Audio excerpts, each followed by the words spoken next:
Hello, ladies and gentlemen. It's our chess show on IBM Pod TV. My name is Sasha Starr. I would like to introduce our esteemed guest for today.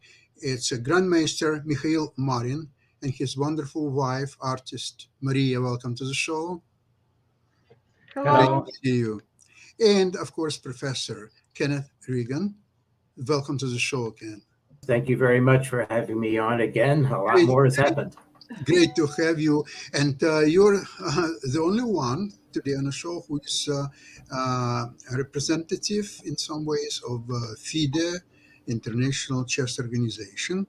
And a situation in the world today is unlike anything we've seen before, or even you can compare it possibly only to the beginning of Second World War, when there was a chess Olympiad in Argentina, and there were kind of you remember the FIDE is their motto is Gens Una Sumus, and that means we are all one family. Yet Right. in Argentina, it wasn't one family, far for all. I think there was, for example, the French team refused to play German team, if I remember correctly, and And Polish. also, and also they refused to Alekhine. Actually, Alekhine, who was later considered collaborationist. Okay, Yes, okay. Actually, he prohibited the French team to play against Germany and against the Protectorate of Bohemia, which was the occupied Czechia. yes, of So, Mm. course. and Poland did the same, I believe. Oh yeah, Poland refused to play Germany. It was, I think, it was and agreed and and a and draw 2-2. and Bohemia too. And then Bohemia.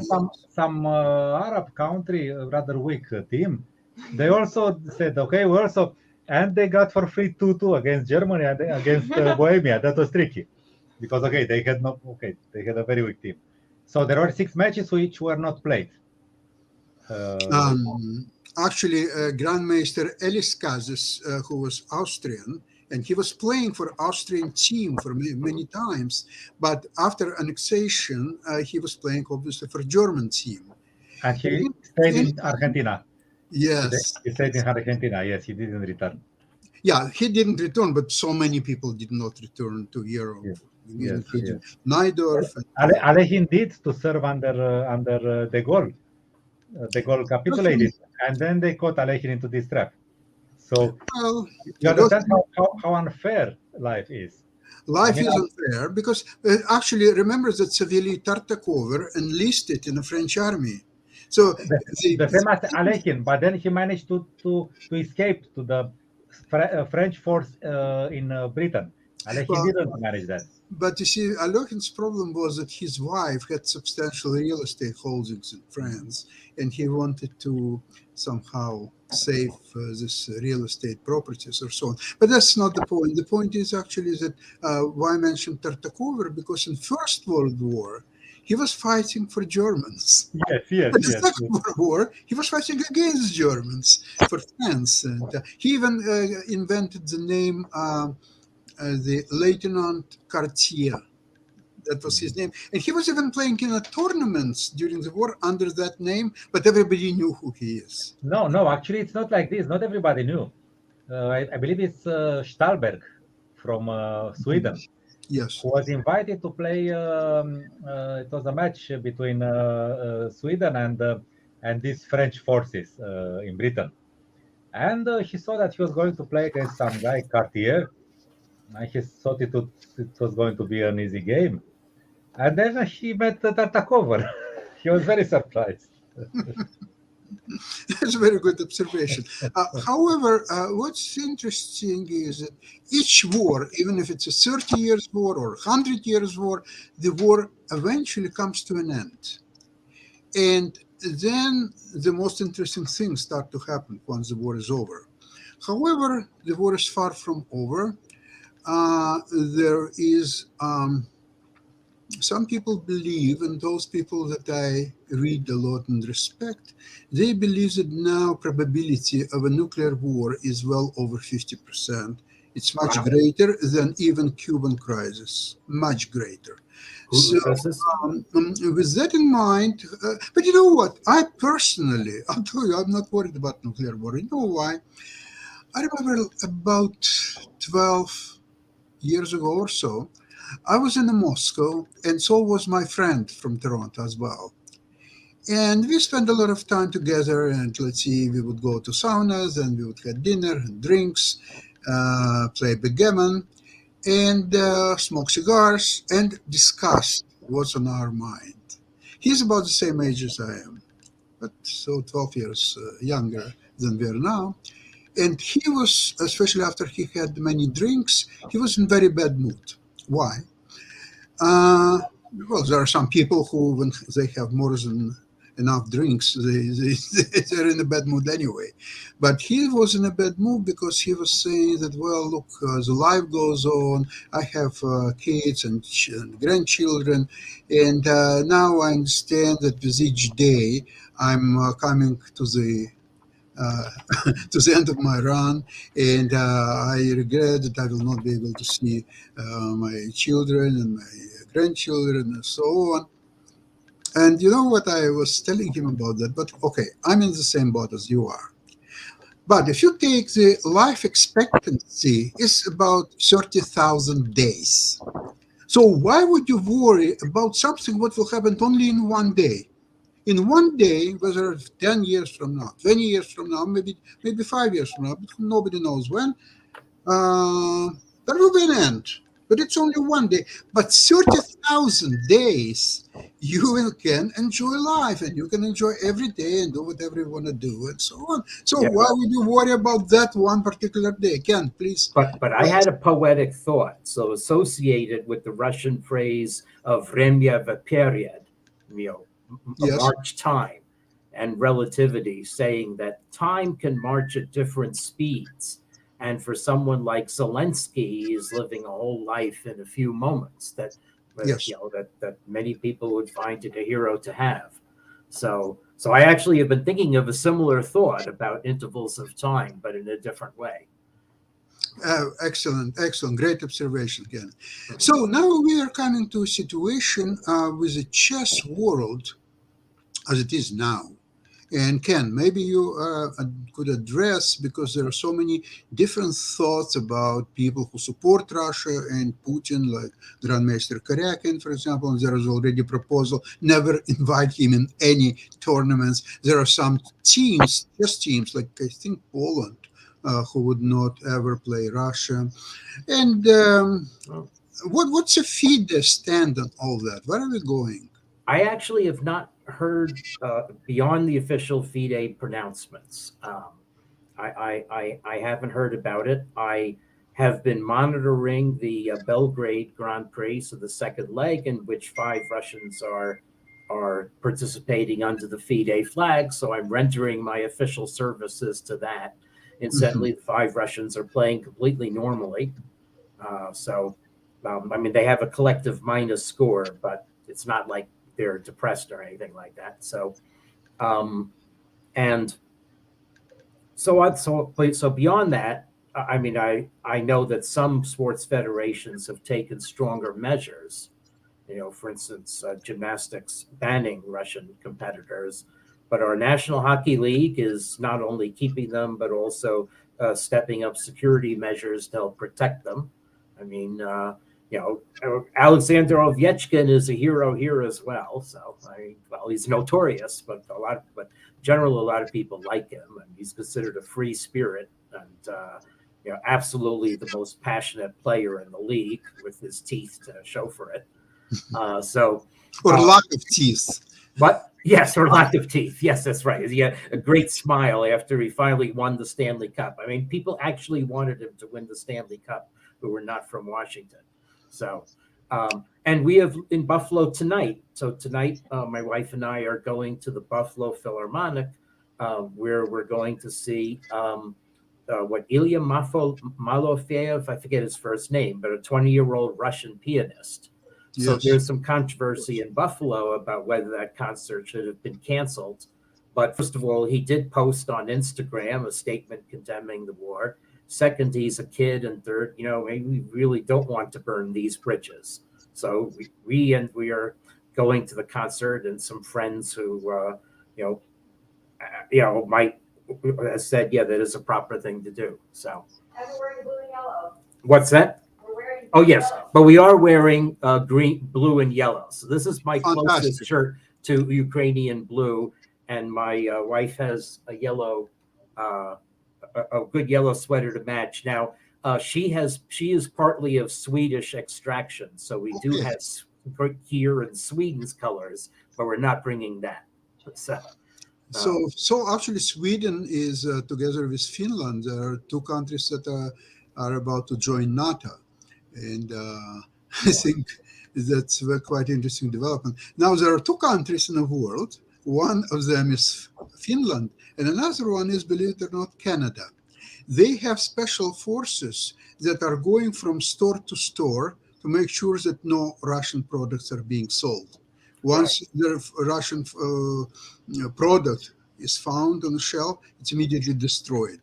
Um, I have some reservation about Russian vodka. I guess they yeah, could we can have our own reservation. they could they could find better use for vodka, but nevertheless, that's in Vancouver yesterday. Two stores that were selling traditional Russian foods or so on. Both stores are closed completely.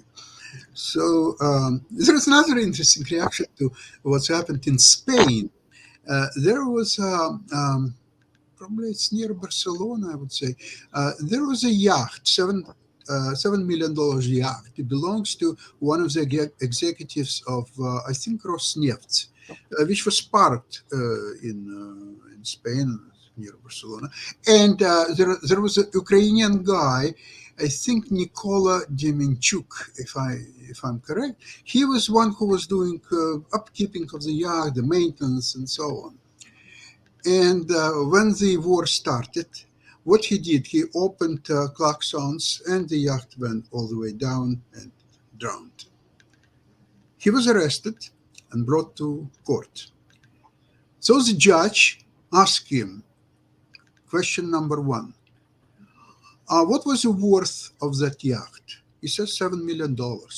Question number two, who is the owner of the yacht? He's telling the name of the owner and saying that he's executive of Rosneft or so. Okay. Question number three: did you drown that yacht? He says, yes, I did. You're free to go. The end of story. Wow. So that's quite interesting because normally Western countries they are very protective of a private property. Right. But not in this case, I guess. Not in this case. Yeah. Now, the Fidesz, from what I understand, is in a compromised position because if you remember what's happened after Crimea, Ilumzhinov, who was at the time president of Fidesz, he was under sanctions instantly. So now the present president of the Fidesz, Arkady Dvorkovich, he used to be the right hand of Mr. Putin before he became president of Fidesz. So now he himself and all Fidesz could be compromised simply because of this war against Ukraine. So does Fidesz have any contingency plans? Yeah, this I've looked for. I just heard some talk raising the situation that you're talking about. I'm not sure he is right hand at this point, but anyway. But not at this point. No, I agree with you. So, but that's as far as I've heard. I've not had any behind the scenes things about what plans are. I just see what people say on Facebook. So the only thing I was in a way correct, but the right way to specify his position is a former right hand of Mr. Putin. Yeah, but I think that was true. That would be better Earlier.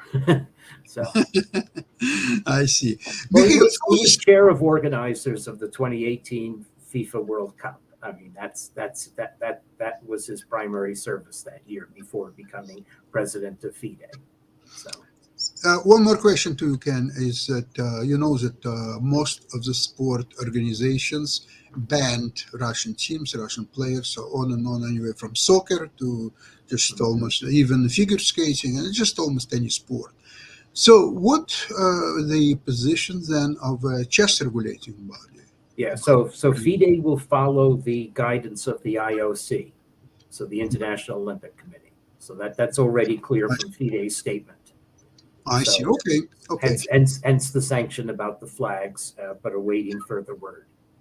Mm-hmm. Mikhail, tell me, you've in Romania. What's changed in Romania in the last week and a half or so since the war started? I had a feeling today when driving home that car drivers became more peaceful. They even slowed down between before how do they call the zebras when people Mhm. should cross the street. Right. That's quite a strange feeling. Yes, this I noticed only tonight. It is evening. I mean, okay. Because it's only the first time.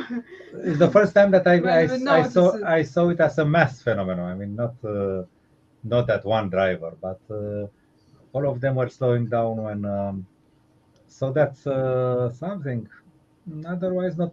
Of course, we hear these military airplanes flying around. Um, but okay, the fuel became more expensive. It's everywhere. But okay, that's it's not It's about people. So not much of. Well, when you enter a shop or something, two people may laugh or make some joke about the situation. Well, things like that. mhm. Um, but yes, this evening it was very strange to see that many drivers who just slowed down before some sort of respect or fear, or I don't know. Or maybe because now so many Police, yes, because police cars, I think. now yes, police cars are Mhm. going around. Yeah, Yes, so for many police for other cars. purposes, of course, not for speed check, but maybe I don't know. Well, Romania is not a country, as we know, and today I've just heard news just half an hour ago that the first U.S. strategic B-52 bomber landed in Romania. Mhm. There will be some exercises and so on. Um, how the situation is being evaluated and commented on Romania media, TV, primarily radio, or some other sources. Well, the president gave us assurance that we have never been more secure than now. We are actively involved. Yes, this was some sort of idea of Romania and Poland to strengthen the defense on this side of the NATO. Um, and but of course, the articles show some worry in principle. No, okay, in principle, what is concretely said is that well, we are safe and secure, but economically it will be difficult for the whole Europe. Okay, for Romania and mm, yeah, they don't really talk about the nuclear danger. I think, or I didn't find any articles. But But okay, Mikhail, life basically is normal. There are some people are working, going to theaters, yes, chess yes, tournaments are being held. But yes. that's good. Yeah, that's good because it keeps I morale. mean, it's more normal than during the worst months of the pandemic. Up, absolutely. I mean, Yeah, that's right. the stress and the I mean, the change the way of living was very obvious then. Now, okay, of course, everybody has some.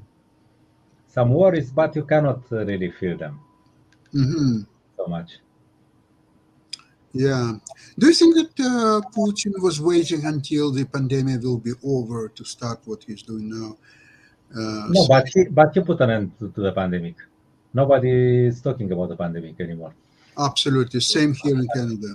Ken, I same mean, thing in The US? same thing. Well, yeah. I mean, the one thing is we know is that he was asked to wait until after the Olympics, and it's possible that he did wait 2 weeks too long in terms of the Yes. weather. So, um, Hmm. but Wow. no, apparently, I don't know. On news group, Romanian news group, they said that Ukrainians captured the papers when the whole plan was made, and apparently the plan was designed on January 18, oh, and it was okay. supposed to last. I don't know, very, very, very, maybe 2 weeks. The Wow, okay. occupation. So it's supposed to be before the Olympics. Then I wonder why they. They took this decision on January 18, but okay, I mean just the Ah, plan and decision that it will be. So it was planned, and Well, I oh, guess Emperor Xi was against it and asked Putin to just wait until Olympics is over. But but they forgot about Paralympics games. Yeah. yeah. But probably they didn't care at that point about mhm. Paralympics. Because, of course, Russian teams were all excluded from the Paralympic. But who cares about that? Well, in principle, I mean, logically speaking, there should be no nuclear danger, because if somebody starts sending nuclear bombs, then the other will start too. And then the Earth will be, I mean, okay, life on the Earth will be just over like this. So nobody wants this. But if one of the sides is a madman, then you cannot know. I mean, Mikhail, but do you remember anybody ever wanted First World War in 1914? Anybody? No one. Nobody wanted First World War. Well, people thought the war would be over quickly. I mean, there was a lot of elan, the usual things about wars. I mean, I so see. Well, the even nuclear, Russia thought that they would, smite the German foe quickly, whatever. So but so did Germans believe that they will yeah, crush everybody else, and the Germany will be the only one standing. yeah, And I know quite well history of the First World War. And remember when Russia started mobilization of Tsar's army, so the Wilhelm, German emperor, he contacted the Nikolai II and say, I'll give you time until tonight, 12 o'clock, midnight, to stop your mobilization. If not, you, your nose will get bloodied. Well, that's nice offer of peace, but we know what happened all after that, of course. Nobody wanted Second World War except, I think, Hitler did was overly aggressive, and of course, it was impossible to stop yeah. him. But what's happened now? Does Putin want really Third World War, the nuclear war? Probably not, except that he made the ultimatum in December to the West, including NATO, US, and so on. He didn't make actually ultimatum to Ukraine, believe it or not. He just made ultimatum to the West, Yeah. asking them to remove their armies, to remove NATO from to the positions of 1997, I believe, or so on. And when that didn't really happen, then he started, of course, a war against Ukraine. Now, imagine what's happened if he will not win the war in Ukraine. And it's even difficult to qualify what means to win the war, to install his puppet government in Kiev. Even that, even at this time, as we speak, I don't believe that it's going to happen. However, even if it is happening, is that Putin be satisfied with that achievement? I doubt it. So Yeah. basically, he's using possibly uh, the um, the situation in Ukraine to show what's waiting the West unless they will agree to all his demands. So that's why, because he cannot win the war army against army, because Ukrainian soldiers are very brave. They're fighting for their soul. And if it comes to a situation of Stalingrad scenario, where Russians have to go building to building, door to door, basement to basement, I think I think Russians will be beat hardly. So what they're using their superiority and complete control, I would rather say, in the skies, and they will continue just bombing and just making all the Ukrainian city into rubbles. And this is, of course, just as a crime against humanity. Anyway, you look.